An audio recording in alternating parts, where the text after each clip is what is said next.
Hey guys, and we are here building these well, I should say I am building these Pirates of the Caribbean BrickHeadz from Lego. And I thought, you know, instead of me just talking by myself about the movies and you hear me sitting there all by myself, I wanted to bring a very good friend of mine, someone who is ChrisCrossMedia. His name is Christian. Say hello. Howdy, everybody. Wait, that's not Christian. That's his Texan brother. That's my long beard having, mustache having cousin. What's up, everyone? Glad to be here. Thanks for having me. Thank you, Chris. Yeah, I mean, so you and I did a Pirates. Essentially, what I wanted to do, just as I'm building this Jack Sparrow BrickHead. Oh my God! I look wanted at how to just, sexy you look. I mean, you know, yeah, I'm touching the dreads and all that. You know, got to get the camera ready. So I wanted to talk about Pirates of the Caribbean as a whole, the ride, the movies. I guess it as a cultural phenomenon, and I guess what it means to me, and you know, if there's any significance to you, and just I guess just Pirates of the Caribbean as the topic of discussion in the time frame of this video. Sound good? Sounds good to me. Okay, now I did ask you to prepare some questions. I don't know what they are, and I have a few questions for you as well. Some questions? Do you got some questions for me, man? Because, like, you know, I got some questions for you, okay? I love how you, like, you purposely, like, misspell it to make it look all funny and stuff. I wonder if people actually think that you can't spell. You know what's funny?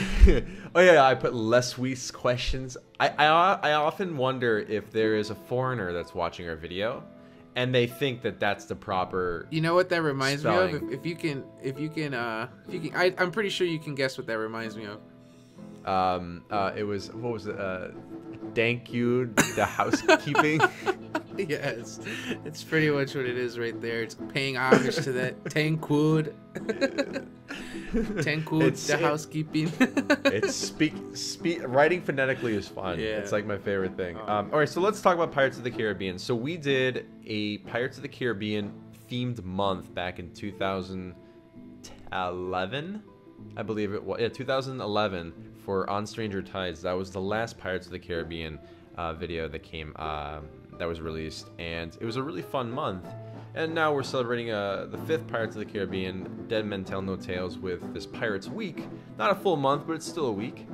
And so yeah, why don't you just hit me with one of your questions? I just want to hear one.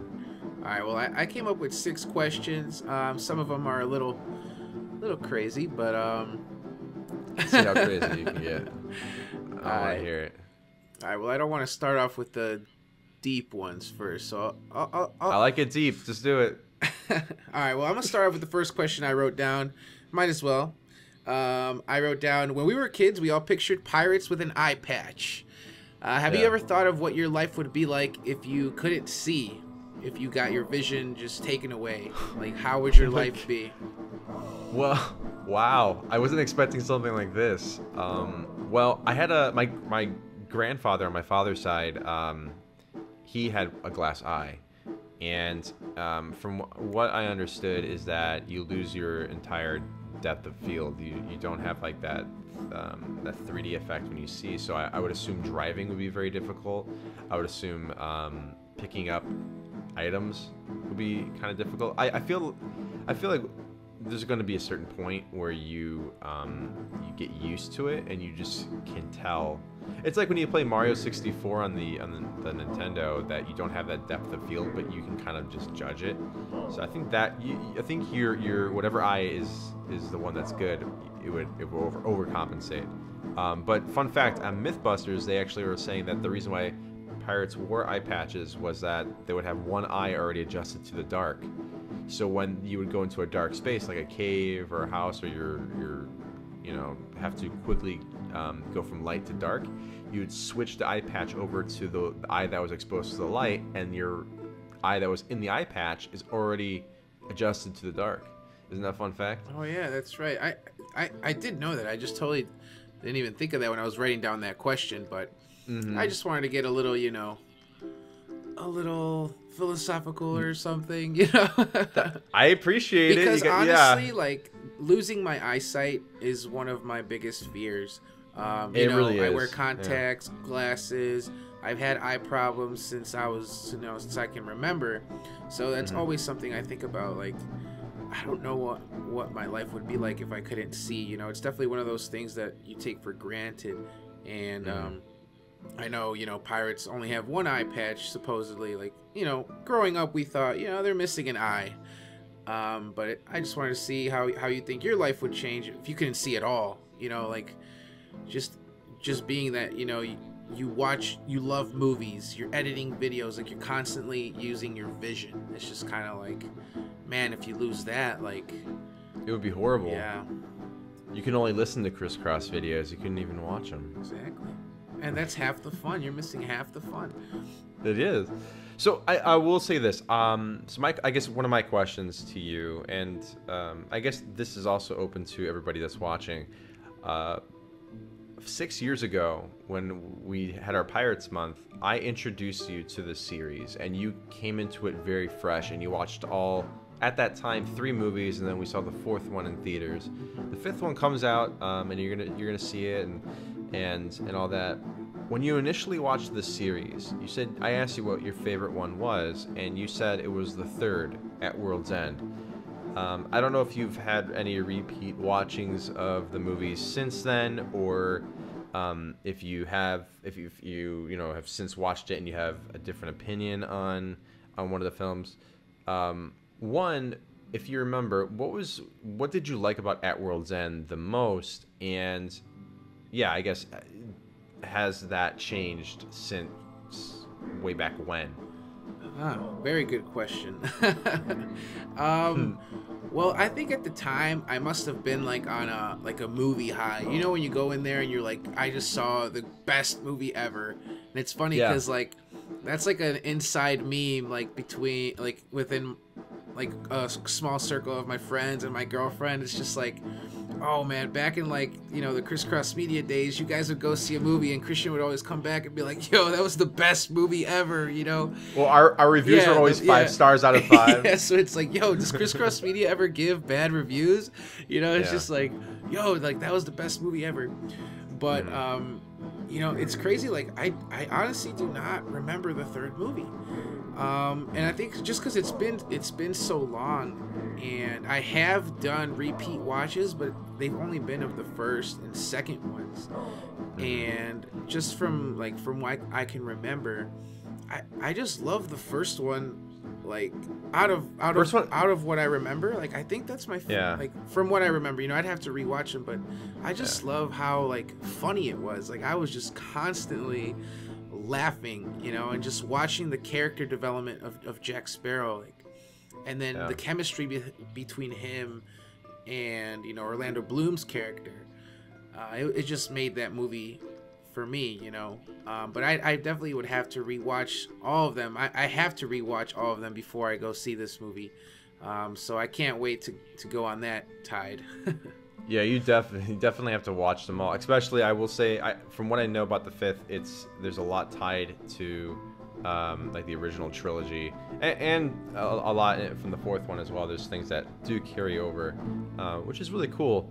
And I will say the 1st one is absolutely like magical. Like they captured a perfect film from beginning to end. And the 2nd one, what I love about the 2nd is that it takes a very dark turn and introduces so many different ideas, and it's not a conventional sequel. It actually is very, very different from the 1st. And 2 and 3 a lot of people forget that they're 2 different films. They almost feel like one giant film, because essentially that's what it is. It was films simultaneously, and they were released less than a year apart, so they are really like a part 1, part 2. And then 4 is its own adventure, and then 5 apparently is more tied into the original trilogy than it is to the 4th one, which is really cool. So I do have a special place in my heart for Dead Man's Chest, when introduction of, I say, one of the coolest villains in the series, Davy Jones, and I still stand by the fact that I think he's one of the best CGI characters to this date. He still looks fantastic, and there's CGI today that doesn't look as good as that. And yeah, let me hear another. So well, before I say that, what is your favorite Pirates of the Caribbean film? This is up to you guys. This is the question of the day, and leave it in the comments below. Tell no tales. My leg. My leg. Yeah, I was just about to say I can't hear Davy Jones without thinking of SpongeBob's Davy Jones locker. Oh my god. Wait, SpongeBob wasn't in the Pirates of the Caribbean? He was, if you look closely. Okay, so give me another one of your questions. We are about we're moving pretty fast in this video, so oh yeah, pick the best ones here. This could be an hour-long feature film right here. All right, well, oh man, which question do I pick? Which one do I really want to hear you answer? Okay, this should be a quick one. Is there any non-Disney pirate-related film that you hold dear to your heart? Oh yeah. Which one and why? Well, there's a couple. Okay, I'll say this. When the movie was made, it wasn't owned by Disney. But now that the Muppets are owned by Disney, I guess technically it could be considered. But Muppet Treasure Island is such a fantastic film. Have you seen it? No, I have not. It's really, really great. It's, you know, the typical Muppet antics, but it's also just a great pirate film as well. And Sinbad is another fantastic, somewhat of a pirate-esque story. Yeah, there's not. What's surprising is that there's not too many, and that's why Pirates of the Caribbean really stood out. Is that up until that point, there wasn't really any pirate movies, and the ones that were out were kind of lackluster, or they were made, you know, way back during like the Aaron Flynn time period of like old black and white films and stuff, or when Technicolor was brand new. So when Pirates came out, it was such a big deal because it was like, wow, they're taking this genre that is not really used, it's kind of dead, and they're trying something new with it. So yeah. All right, sweet. I added a movie to my bucket list.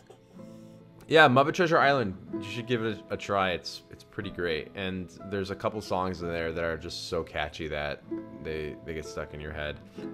Speaking of songs that get stuck in your head, you also experienced Disneyland for the first time with me, and this was also, I want to say, the same year, 2011, or maybe it was 2010. We went to Disneyland together the first time we went to California, and we experienced the ride Pirates of the Caribbean. Do you have any memories? I do of this. I can still see it to this day. Like, correct me if I'm wrong, but it was dark already. It was dark outside. Oh yeah, we got there very late. And I remember like looking like where we would like go through the line, and I don't think there was anybody in the line. Like we just like sped through it. Is that right? Like, it was because it was before spring break, and it was still very cold out, so the park was kind of quiet. No, but yeah, I remember like we were just like, all right, well, you're like, the entrance to the ride is here. He was like, normally there's a bunch of people waiting here, blah blah blah. We like went through, you know, I think we like jumped some little like guardrails, you know, and got to the front of the ride.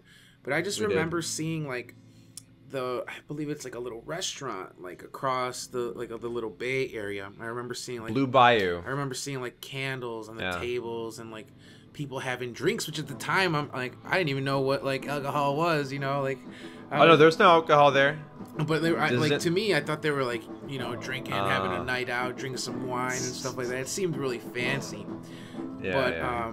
But that whole experience was just, like I said, I can still remember it today, and I'm pretty sure you were telling me about like the secret Disney room.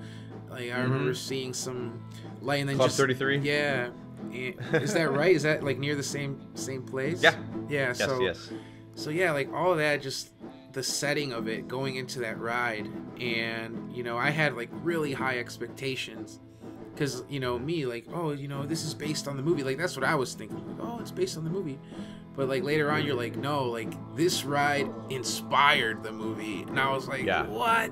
You know, like how the hell did they get a movie from that? And one of my questions was related to that, but we're like running short on time. Go for it. Just go for it. I'll answer it quick. Okay, so I put, being that you're a huge Walt Disney fan, what would you think his opinion would be on how far his attraction ride turned movie has come? I think one, he'd be very impressed with the attraction because he actually never lived to see the opening of it, and it was the last project he ever worked on, and his heart and soul was in that ride. Like he put all of his resources and brought his best men to work on it.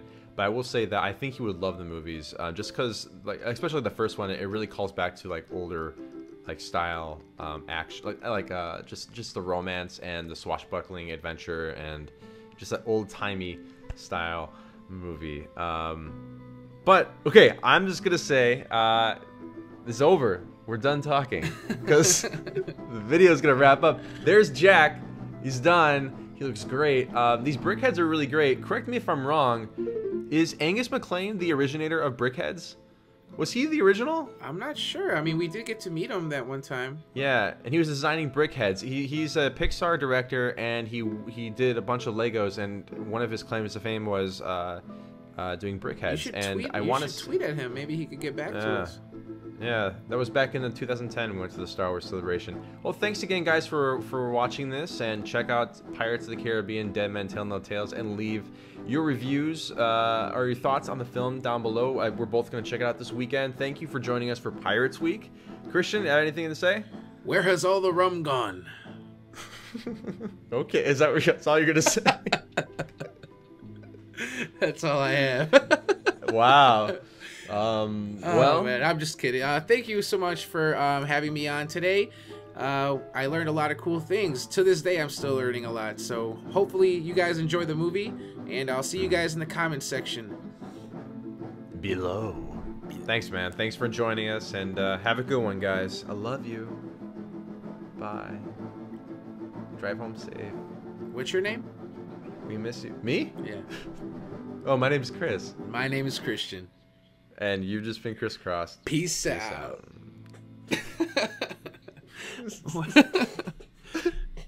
You're like, what? What the hell is this guy doing?